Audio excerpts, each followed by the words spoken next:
What's going on, everyone? So the Lakers have to figure out what to do with D'Angelo Russell, right?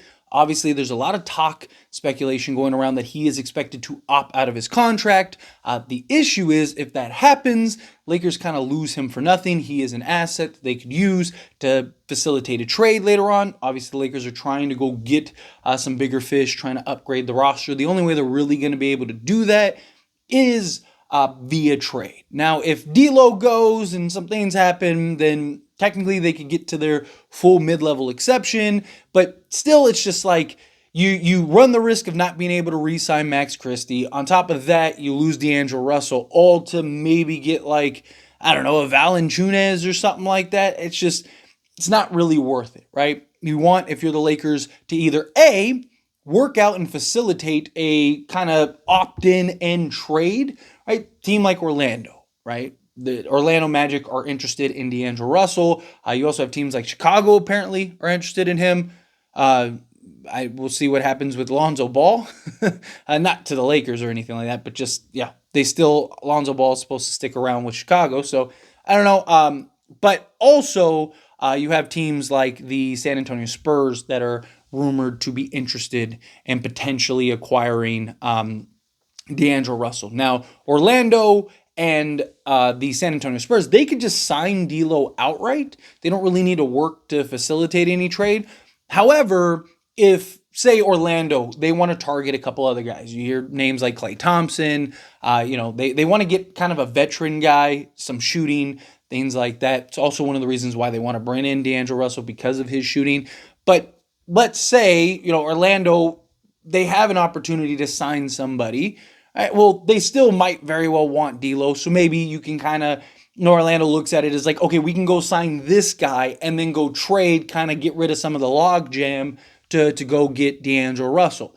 Something that could work out. Same thing with San Antonio. Maybe San Antonio goes, yeah, we could sign D'Lo outright, but we want this guy over here.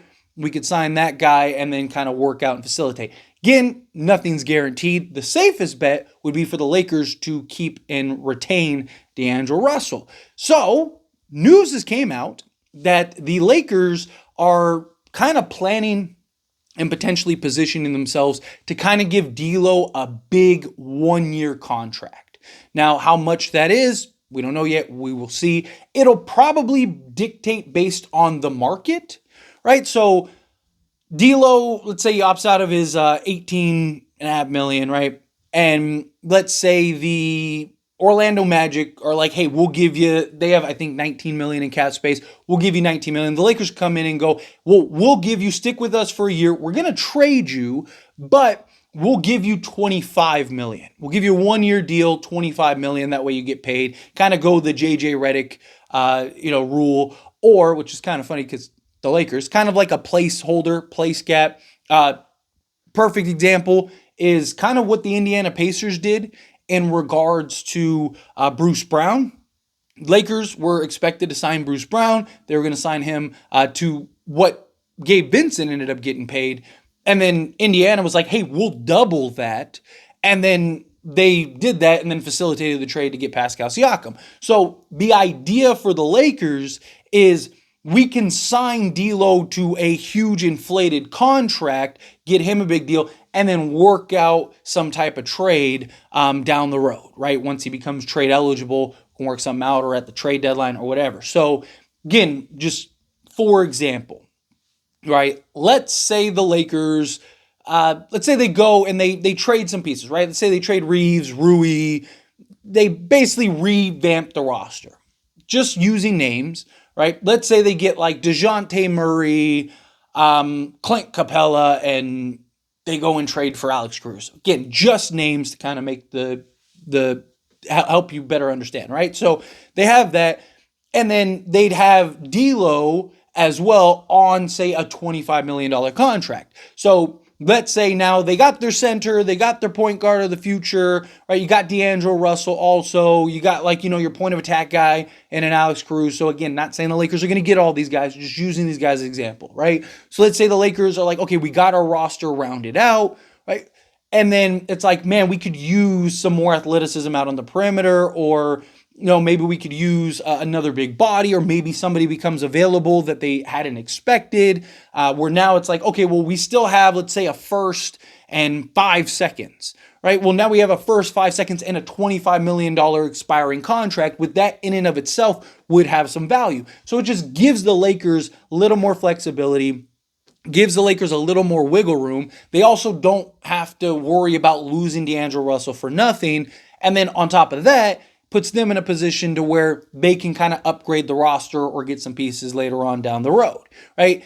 And then it's a win for D'Angelo Russell because he gets this inflated contract. So my guess is we'll see how the market goes for D'Angelo Russell. He'll probably opt out. The Lakers can sign him, to a new deal, which will be fine. And then, he'll go explore what are the potentials, how much money can I make? And then again, let's say a team like Orlando or San Antonio or something like that go, hey, we'll pay you, 20 million or whatever. Then the Lakers come in and say, hey, we'll give you 25, or we'll give you maybe 30 million, right? And just give them this huge balloon payment.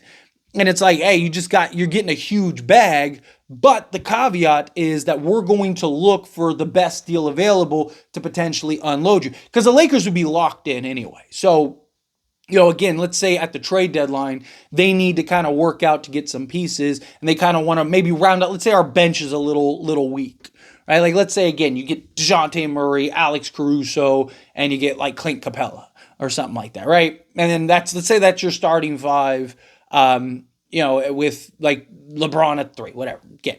Okay, but let's say now it's like, okay, well, we just kind of have like Kevin Porter Jr., Christian Wood, and Jared Vanderbilt is kind of where we're at. We'd like maybe some more defense off the bench. We'd like some more things. Okay, well, Chicago's deciding to or not Chicago, but some team is deciding to shake something up. Now we have this $30 million contract where it's like, hey, you guys have these 2 guys that we really like, that we'd love to bring on, right?